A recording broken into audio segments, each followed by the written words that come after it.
Okay, welcome back to another episode of my podcast on the future of business and technology. I'm Bernard Marr, your host. Today, I'm with Capgemini in their Paris office, and we want to talk about their future trends. And I'm here with their Chief Innovation Officer, Pascal Brier. Good to see you again, Pascal. Good to see you, Bernard. You've just released your latest trends, your forecasts. Can you give us an overview of what they are? Yes, sure. So, as you know, for the last 3 years, we've tried to identify the top 5 trends that will really have an impact in the following year. So for 2026, we see that obviously it's going to be a very important year for AI. We called it the year of truth for AI, and that would be our trend number 1. The trend number 2 would be about the impact of AI on software. I mean, we know about the impact of AI on coding and testing, but what we want to signal here is the impact of AI on the whole software development lifecycle. The trend number 3 is about what we call the rise of intelligent operations, which is enabled by the agentic era. Trend number 4 is an evolution that we see in cloud. I mean, cloud has been around for many years, but we've called it the all colors of cloud. And we see that we are really extending the usage of cloud into different type of cloud models. And the final one, which I think is also a very important one, that appeared this year and will grow next year, is all about technology sovereignty. Fascinating. There's so much to dive into. Let's tackle them one by one. We've had AI as the major trend now for so many years. Yeah. With new variations, new emphasis. You talk about the moment of truth. What do you mean by that? AI, and especially Gen AI, is definitely the defining technology of the decade. Just like the PC in the 80s, the internet in the year 2000, the cloud in 2010, AI will be remembered as the defining technology of the decade. No question about that. Now, at the same time, we have to realize that the amount of investment that we have put into the technology over the last 3 years has outstripped, maybe by far, the level of value that companies have got from the deployment of that technology. So there is something like sometimes some disillusion or some disappointment about the technology. And that's why we think in 2026, it's going to be a year of truth for AI. So how can companies realize the real value of it, or where have they fallen short? What I'm seeing in practice is that organizations have invested in AI, they have run lots of pilots, but they have maybe failed to scale some of them. So what do they need to do differently next year? Well, first, I would say it's nobody's fault and everybody's fault. To some extent, tech providers may have overpromised and underdelivered. Let's recognize it. Maybe in terms of timing, like maybe many companies have thought that the technology was already ready, mature, tested, and everything like that, and the discovery was not really the case. So that's the problem on one side. On the other side, also some companies have, I think, have tried to run before they could walk.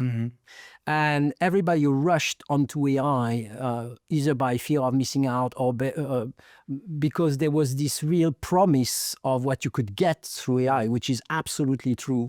But let's recognize the fact that we've not done it before. So we've all experimented the way to get there. So some companies definitely succeeded into it, but a chunk of the companies that, well, most studies would say is around 60 to 70% are still a little bit disappointed by the result they get. Now, at the same time, there is no company in our studies that say they would stop developing AI. And 90% of companies have already started their AI journey. So it's a huge adoption rate. And at the same time, nobody is willing to quit. So there's a lot of hope. But so what has gone wrong to some extent, if we want to say? I would say it depends. There's not one size fits all type of thing. what we see today is that there are still some companies looking for their North Star. To some extent, they have jumped onto AI as a technology, but they've not really defined what they expect from the technology. So it's very difficult then to measure what you did not really define into details on, is that just a productivity game? Is that about doing more? Is that doing more with less? Is that, I don't know. But I think the first advice we would give in these trends for some companies is that clear for you in terms of what you're shooting for and how you define your North Star. The second thing is that when you try to scale that technology, you suddenly realize that the foundations have to be very strong. And we knew it from the very beginning, but maybe we underestimated the quality of data, the quality of the infrastructure that is needed to go from the POC stage to really scaling at the enterprise level. So some companies in 2026 will really use that year as a year of AI readiness. Let's make sure that this time we can really scale without, having any problems on the quality of our infrastructure or the quality of our data. And the last thing that we see in 2026 in terms of trends on the company side is what we at Capgemini call the human AI chemistry, which is really about when you're scaling an AI application or an AI-powered application at the enterprise level, you have to go from people using AI to really people working with AI. And it's not only people individually, that's people individually working with AI, but it's people as a team and a team effort to work with AI. And most of the time that requires some changes in terms of organization, in the way you do things. And I think from what we see, most of our clients have understood that it was not just a plug and play thing. Like you take AI, you put it into it and bingo, here it is. You have also to adjust the way you do things. And that's what we expect from 2026. And that's why we call it the year of truth. Now, we cannot only put, I would say, the pressure on the company side. On the other side, on the tech providers, we also say it's a year of truth, because we really have to demonstrate the value of what we promise. Like, for example, let me take just one example. We've been talking about agents all over 2025, and agents do really exist. Now, there is a risk also with agents, is that we often hear that, well, it takes about 15 minutes to develop an agent, and there it is. Well, that might be true. If you're building an agent for yourself and you use it as a co-pilot or someone working with you, that's fine. If you want to scale that agent at enterprise level, you need an enterprise grade agent. And that doesn't take 15 minutes to develop. I can tell you it's a matter of days, if not weeks, sometimes to get there. So I think it's a year of truth also in terms of what will we promise to the market and how do we really deliver something that is bringing a lot of impact and a lot of value. Yeah, I 100% agree with everything you've just said. This is exactly what I'm seeing too. The other thing I'm seeing is that actually companies need to maybe step back from the AI implementation and say, hey, it might drive productivity, it might improve what we're doing at the moment, but it's also likely to completely transform what we do and how we work and what we deliver, right? Yeah. Sometimes when people can do more, they translate it into productivity, like by saying, okay, I can do it quicker. Whereas with AI, we also have to think differently, which is, well, what could I do really if I was removing the barriers and the boundaries and try to think differently into how do I rethink this overall thing? But we see, as we said before, it's not plug and play thing. It needs some thinking. It needs some time. And I guess this is, well, to some extent, we often forget that ChatGPT and GenAI has been around for 3 years. I mean, the technology has been around for longer than that, but I mean, only us as professionals knew about it. But it's been 3 years since we've tried it. And 3 years is it's a cycle. So let's say this first cycle was okay in terms of adoption. It was a little bit disappointing in terms maybe of value. That opens a new cycle. And that's what's very important. How do we make that new cycle really successful? And do you have any examples of companies that have really embraced AI and delivered value in a way that you want other companies to do over the next year? Yeah, well, we have now conducted something like 2,000 really AI implementations. So some of them are very big success where companies are already seeing the return on invest from what they do. Like, for example, in logistics, really having some steps of your logistic process, which used to be fully manual and based on people connecting to each other all around the planet, to becoming fully automatic, irrespective of the timing issues and that type of thing, all of a sudden brings really a change into the efficiency of the process itself. Okay, so there's a lot of success in many cases, but it's not really easy because, again, how many companies had the right foundations, the right mindset, the right methodologies? Not that many. So I think it's a collective effort that we have to do between, I would say, the tech providers, us as integrators and supporters and business partners, and our clients, to really find a new way to define this new cycle. Very true. Your second trend, related to AI again, is that AI will transform software. We've been talking about software eating the world for many years. Yeah. Is it now time for AI to eat software? Exactly. I think we've gone from software eating the world to software has eaten the world, because we put software everywhere, to now AI eating software. And that's very true. So, and it goes beyond what we've seen over the last 2 years. That's why we put it as a trend for next year. Over the last 2 years, what we've seen, obviously, is AI having an influence on automatic coding or automatic testing, so some part of the software engineering overall process. These ones are clear, and everybody, to some extent, knows them. What we signal here is the fact that now AI is really supporting the whole software development process, though the whole, what we call SDLC, software development lifecycle. So it's not only about coding and testing, it's the way you build software itself.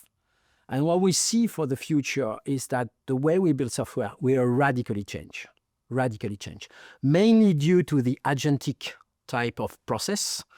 And we are going to a world in which we'll still need a lot of developers, but they will have different missions.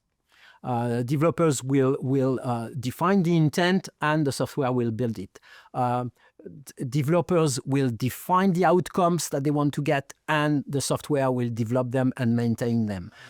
Developers will define the KPIs they want to be able to extract from the software, and AI will build it. Developers will have to define the security aspect of it, and AI will define it. So we see that developers will have a much more architecture type of work, but it will allow a new generation of software to be built.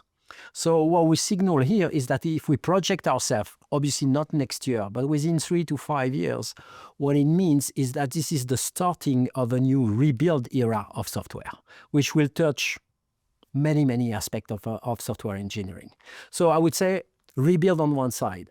And obviously the best way to understand how it should be done is that people will have to unlearn before they can relearn. What I mean by that is that if you want to be very effective in that new way where you're going to use agents to interact to each other to build a complete software, you will have to unlearn the way you were coding or developing before to become an expert in this new way of building software. Interesting. Do you have any examples that would bring this to life where you potentially see this transformation taking place? Well, it's a new trend. So there's obviously nothing that exists today that would really, but if you look at obviously things like Cursor that happened this year, if you look at what Google just announced with anti-gravity, for example, which is a new IDE, so a new integrated development environment, which is really portraying what we might expect in the future in terms of complete software development environment that takes agents as really the basics for building the application. That's a good signal for what we might get in the years to come. Interesting. And with all of these transformations come risks, and it means companies need to manage this transformation. Yeah, as what always. What does it mean for companies in practice? I can see the implications for software engineers, obviously, and software developers. Their skill needs to change. They move from coding to overseeing. What does it mean for companies as a whole? Well, there's as always, there are good and bad. I mean, the good thing is that it allows to build application far quicker, application that maintain themselves, heal themselves to some extent, and get better over time.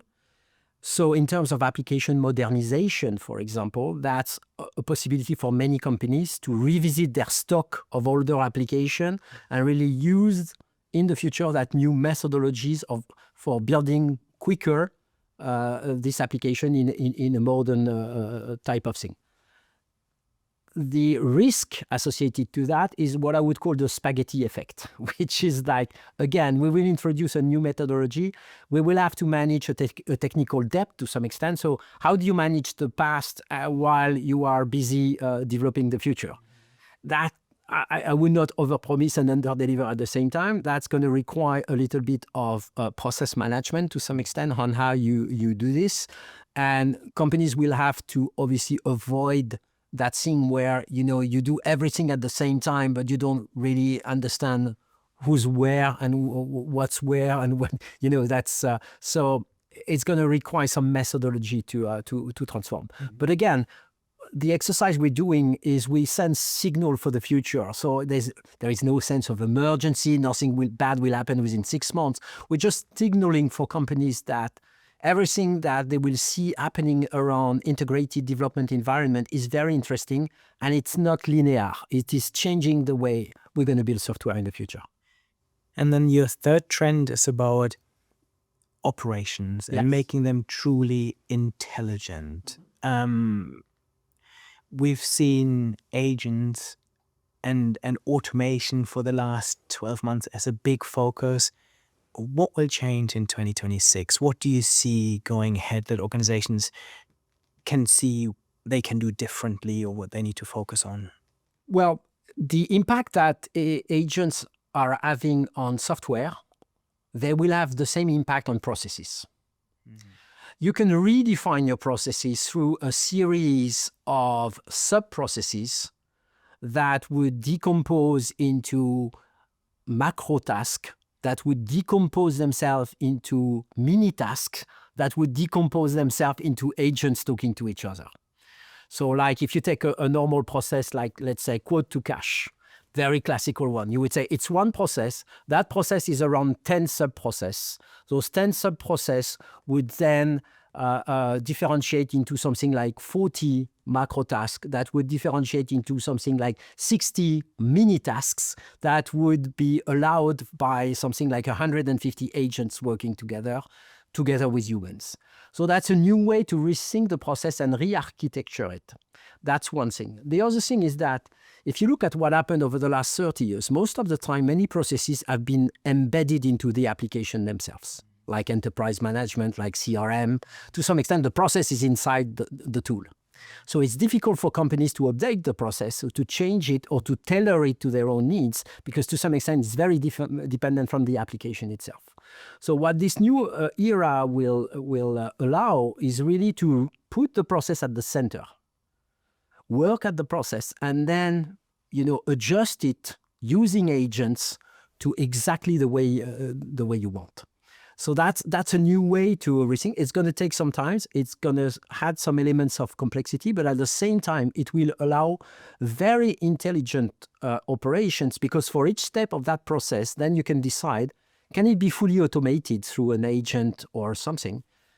Can it be a joint work by an agent doing the work with oversight from a human, or does it have to remain fully human because that's the way I want to do it done with my company? But then for all those steps, then you can change your decision over time, and you say that things which used to be human, in fact, now I can automate it. On the other side, that things which used to be an agent only is not giving me enough quality, and I want to bring it back to a human oversight. Again, that's okay. So that's going to be a new way to manage your processes to some extent outside of the application as a separate entity, and be allowed to change it over time and also have it measure itself in terms of quality and efficiency for the company. Yeah, and it completely frees up your processes because at the moment, as you said, they're very often determined by your tools and Yep. by the software you have in place. And suddenly you can actually focus on the process itself and let the tools do their jobs, facilitated by agents. Exactly. The challenge, I guess, is complexity, orchestration, integration, right? That's what we are currently experiencing. I mean, to some extent, we are drinking our own champagne or eating our own dog food, according to the way you want to put it. But we are spending a lot of time at Capgemini trying to understand what it means to take a process like this and really get down to that, detailing of things, how complex it is, and it is complex, and how can we bring agility and flexibility into the process so that you can make your own decision on how you want to run it. Because I mean, like quality assurance, some companies might say, I want it to be fully automated by agents. Some companies would say, no, never ever. I want humans to do the quality process. Yeah, the process doesn't have to decide. You have to decide what you can make, but the process can be the same. But then you decide how you want to get it done in your company. Interesting. Another trend that you talk about is one, again, that we've had for a long time, is cloud. But you're now saying cloud 3.0, which is all about having all flavors and all colors of cloud. We've had so many debates. Should we have private cloud, public cloud? Should we be on-prem? What you're saying now is you need all of it, and it all needs to work together as the foundation and backbone to enable your AI and everything else we've just talked about. Yeah, exactly. This fourth trend is not really, to some extent, a technology trend. There's nothing really new about the technology. What we wanted to signal is the fact that what we see more and more in the market is that this question of an or, shall I go public or private? Shall I go AWS, Google, or Microsoft, or anything else, goes to an and type of thing. In fact, you need both, private and public. You need maybe either AWS and Azure and Google Cloud. So that there's a complete change into what we see from our clients in terms of request. So that's why we call it the all flavors of cloud. Most companies now, when they look at why they are using cloud, they end up with different decisions. Like, for this thing, I need to go public, for sure. For this thing, no, I want private cloud. For this one, yeah, I'll go full speed ahead with that supplier or that partner. Well, but in some cases, we've seen some power outages. We've seen some threats on some sovereignty things. Or you might say, well, I love this one for my infrastructure, but I love this one for training my models on AI. So, I mean, it was more and more difficult for companies to go, only one way, one route. And now what we see is that, in fact, companies, they open up and they say, wow, in fact, it's an and question, and I will need all of those things, which is adding also some complexity, by the way. I mean, it's not always, it's good because it's bringing some real resilience, some extra value from what you can get from all those different sources. It's adding a little bit complexity on the way you manage your infrastructure. Yeah, so from a company perspective, what you're saying is you want to focus on resilience and you want to make sure all of these systems talk to each other, and you have the skills in-house, I guess, to have the flexibility to use Google and Microsoft and Amazon and whatever vendor there is. So that changes because lots of organizations, I guess, focus on one specific vendor because they want to consolidate those skills and resources. What you're saying is, no, you need to train wider. You need to have a wider understanding of this technology and be able to use all of them. Yeah, I don't know whether I'm saying you need to, but I'm observing the fact that, in fact, this is a growing trend. Yeah. This is a growing trend where we see more and more companies that want to diversify and to run different types of approach regarding cloud. Again, either for AI reason, either for sovereignty reason, either for business continuity reason in terms of, what if there is, since, most architecture today rely on cloud. So it has to be a 100% guaranteed type of environment. If it's not 100%, that's a huge problem for me as a company. So how do I ensure that continuity? Sometimes the choice they make would say, okay, it's I need also maybe to diversify, and just in case, make sure that I can switch from one to the other.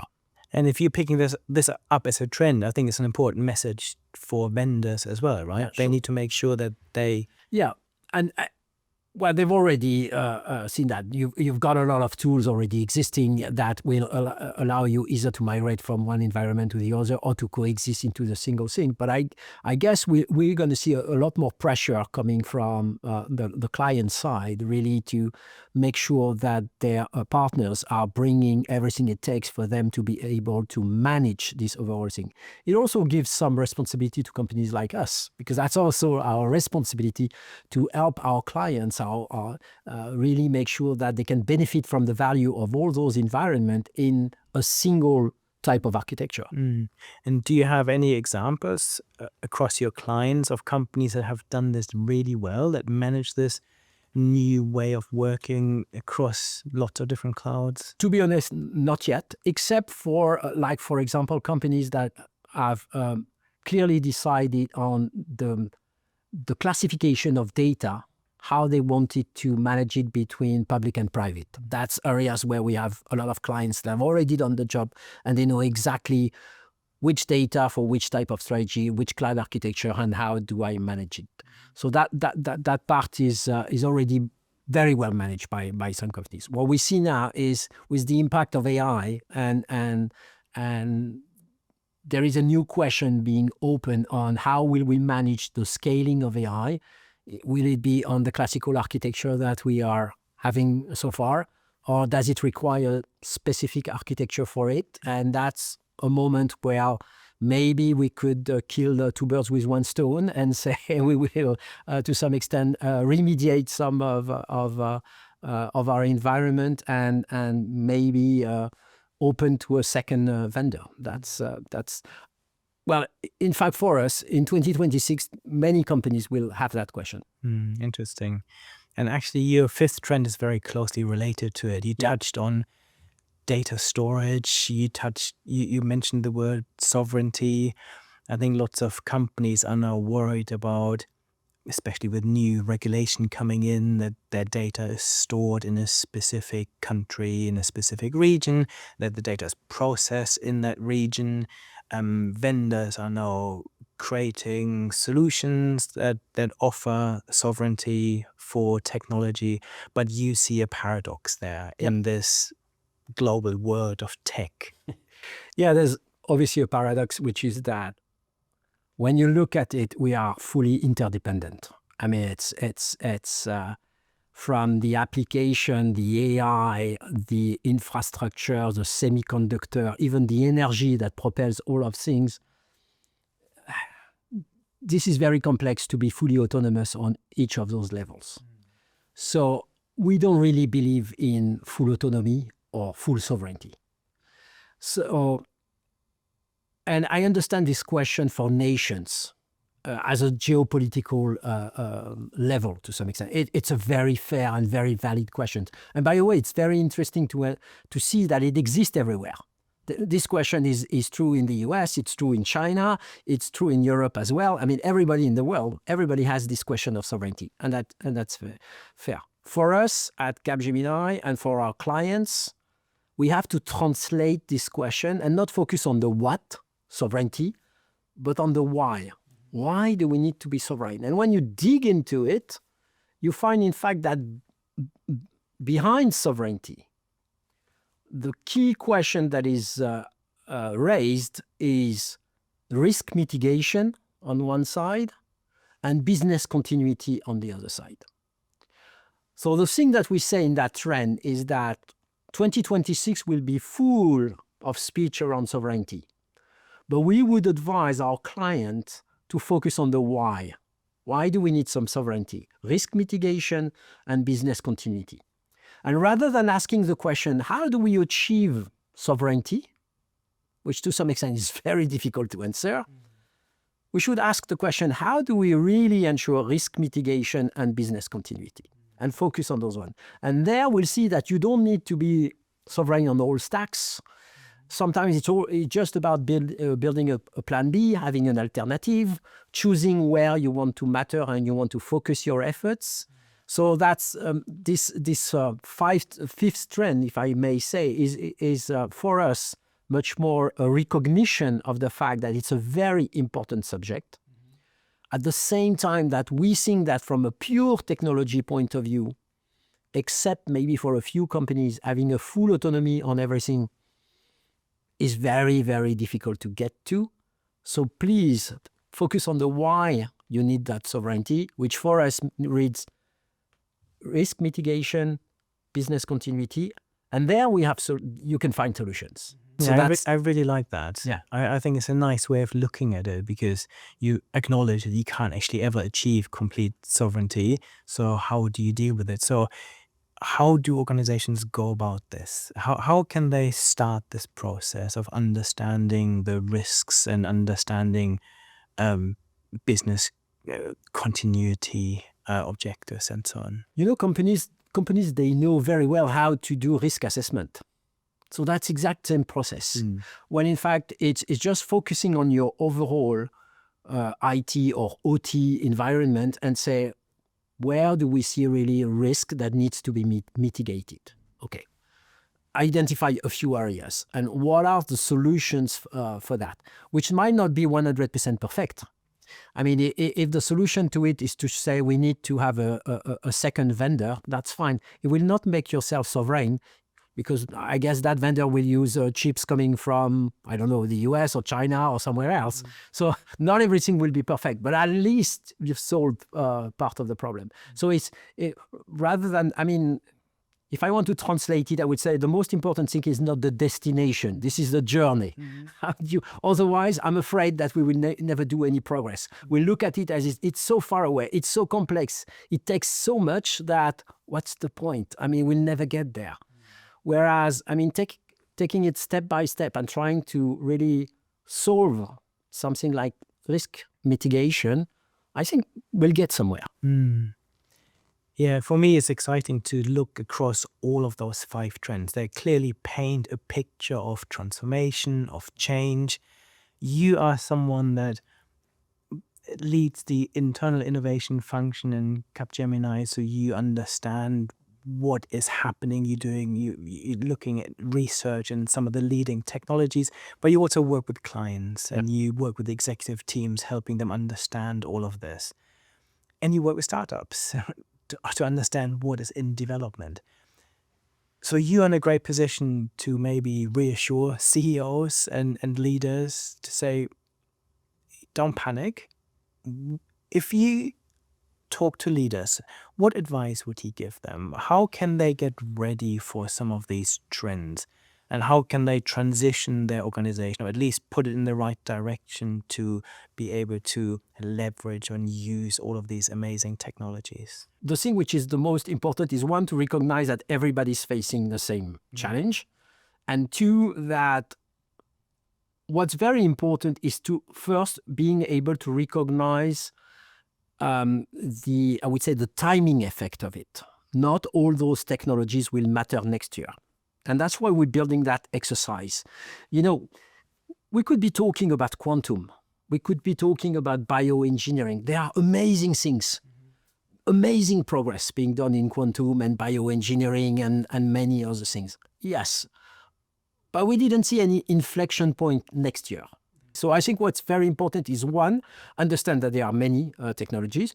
Two, trying to build something like a timing effect of technology. What does matter for the next 2 years? What does matter between 3 to 5 years? And what is interesting, but okay, it will not have an effect on my business maybe in the next 5 years. So that's something we spend a lot of time doing at Capgemini with my teams, trying to say, okay, that's great, but okay, what's the effect really for companies, for clients, in which industry and things like that. So I would do that. And then obviously with technologies, if you have an understanding of the big bets that you need to play, I think you have to accept the fact that you will not win at all times. I mean, it takes time. There's a learning curve for each technology, but there is a true gain in many. I don't think anybody would say, well, we made a mistake going to cloud, or we shouldn't have used the PC in the 80s, or well, looking at after the internet, well, what's the point? I mean, when you look back, you say, wow, no, that was big, that was transformative. AI is exactly the same thing today. I mean, when we talk about it 5 years down the road, everybody will say, yeah, obviously, obviously AI is everywhere. So, yes, we have to do it. Nobody will tell you it's easy, but I mean, that's also why we're here. I mean, so talk to us, talk to companies like us, because we can help. We're here for that. Thank you so much for your time today, Pascal. You're welcome. As always, it was fascinating and interesting, and I could keep going forever. For anyone who ever wants to rewatch this conversation, you can head to my YouTube channel or to any podcast platform where you can listen to this, and you can find this conversation as well as hundreds of others like it. See you next time. Thank you. Thank you, Bernard.